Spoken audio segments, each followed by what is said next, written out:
In this video we have a game art software tier list, from essential to completely useless software. So of course it will be only my opinion based on my professional working experience. So in this tier list we have essential or industry standard on the top, then we have essential sometimes for some of the professions and so on. Also guys, keep in mind that these are actually tools that you can use and it doesn't matter which way you will achieve certain results. But sometimes tools could be way more comfortable, so we definitely need to figure it out. I don't know, let's start with Blender. I will definitely put it to essential right away. I mean, Blender is literally OP, especially if you're a complete beginner. You can literally make every step of the pipeline here. Sometimes it's not that comfortable, for example texturing or baking, it's not comfortable compared to other softwares. But it's totally fine because it's completely free and it's open source. I mean, Blender is future, you can find whatever in Blender and I will definitely recommend to learn it. Okay, then we have 3ds Max. Some people will definitely put it in useless, but I will put it to OK. So it's pretty old, not many people know that this is actually beginner friendly software. It's even easier to learn compared to Maya or other software, but because it's so old and they haven't updated in a while, I will put it to OK and I think even to better alternatives. Yeah, fuck 3ds Max. Okay, let's move on. We'll start with 3D modeling software, for example Cinema 4D.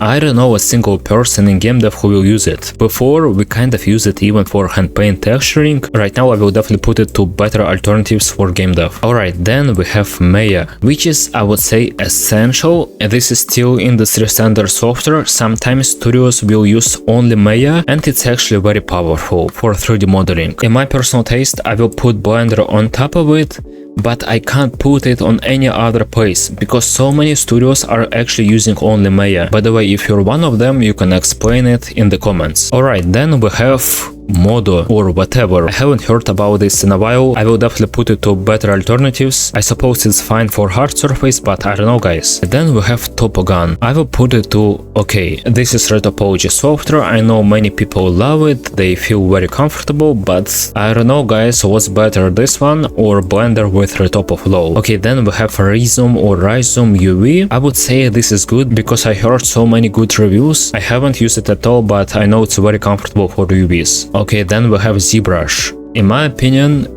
this one is essential software, of course, for sculpting. ZBrush, unlike Blender, 3D Code, whatever, has its own unique workflow. And sculpting in ZBrush and some of the other tools, for example triangulation, is visibly better compared to Blender. So definitely it's essential if you're aiming at high quality stuff. So far the workflow of sculpting in ZBrush with Dynamesh, Zero Mesher, subdivisions is literally the best one for any kind of 3D artist. Okay, then we have very honorable mention Sculptris. This is actually OG sculpting free software and I will put it to useless. Some complete beginners like me will start with this one and eventually move on to ZBrush. Okay, then we have Marvelous Designer. I will put it to good one. It's very good for professional cloth simulation, but in most cases, if you're not a professional character artist, you won't use it at all. And I think Blender will definitely have some good alternatives as well. And then let's take Houdini and put it to essential. I never use it, of course. I think 80% of my audience never use it as well, but it's so good for procedural modeling, technical art, VFX art, and so on. So stuff that's very hard to learn. Guys, keep in mind that this position is not only for essential softwares. If the software is in general very good, like Blender or Houdini,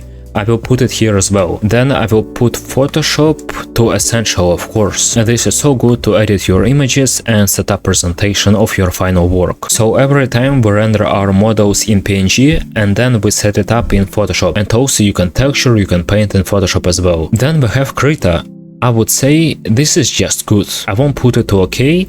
This is good because it's free. This is just free alternative only for painting. By the way, you can also connect it in 3D Code and switch between these softwares very fast and texture your models. Alright, then we have essential for any 3D artists who want to work in AAA industry. This will be Substance Painter. I will put it to essential. Substance Painter is texturing software and it works based on a real-time procedural layer system. And this is so good if you want to get fast results. Some people tell me that you can replace Substance Painter with Blender, software, but guys, it's not even close. The difference is huge because the software works in a different way. Also, Substance Painter is way better for baking compared to Blender, Maya or 3ds Max. To learn more about this software, you can check our other YouTube videos. Then we have Substance Designer, and I will put it to Essential sometimes.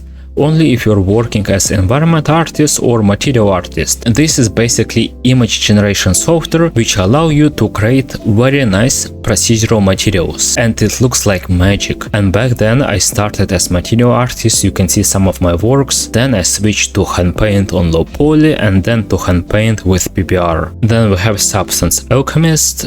I'm not sure about this one, I will probably put it to good, maybe essential sometimes as well if you're working as material artist. Okay, let's put it to good. With this one you can make materials based on a single images, and this is useful for realism. Sometimes it's useful when you have organic stylized hand painted texture and you can make normal map right from Substance Alchemist. But actually I use my custom plugin in Substance Designer and it was even better.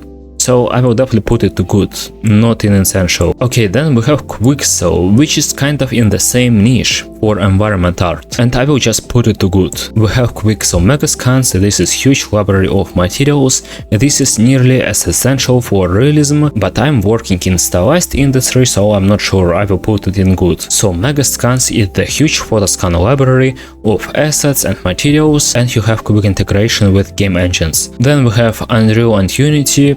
I will put it both in essential. In my personal opinion, Unreal is more common and probably a bit better, even though it's not correct to say something like this about these game engines, because they're for completely different games. But if you want to work as a 3D artist in game dev, I would definitely suggest to learn Unreal. Okay, then we have 3D code, and believe it or not, but this is essential sometimes if you're a professional hand paint texture artist. So 3D code is literally the best texture painting software, and here many people will argue with me, but they don't even know what they're talking about unless they actually try to create very detailed textures like this. Of course, it's not essential for any 3D artist, only if you want to create very detailed hand-painted textures. And for hand paint, I will put Blender on the second place and only then Substance Painter. Keep in mind that this is not procedural texturing, this is not creation of the color base, I'm talking only about texture painting on 3D models. Also, if you want to learn more about this specific stylized texture creation, you can check our other videos, or you can check our school with full trainings that will teach you this workflow from scratch. So we only focus on stylized modern AAA pipeline.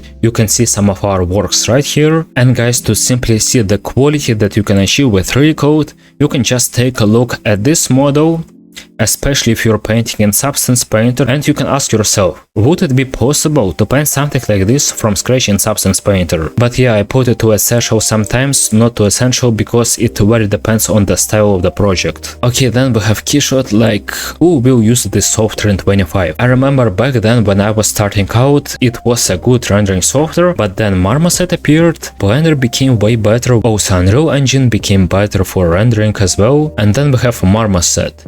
This one is extremely good software that I will recommend, especially if you want to work professionally, but I will put it to good one. It's not essential, but it's so good for baking and rendering, and also it's kind of cheap compared to other softwares. To give you an idea how comfortable it will be, from my experience, if we walk through all of the studios and ask artists, 50% of them will use Marmoset for baking. Just one software only for baking. So yeah guys, that was my tier list of game art softwares in the modern industry. Let me know what you will change, and guys, we need more ideas on what tier list we need to make in the future videos. I can make tier list of hard to get jobs in the industry, or maybe the best retopology tools. Let me know in the comments. And if you want to learn more, you can check our other videos or links in the description.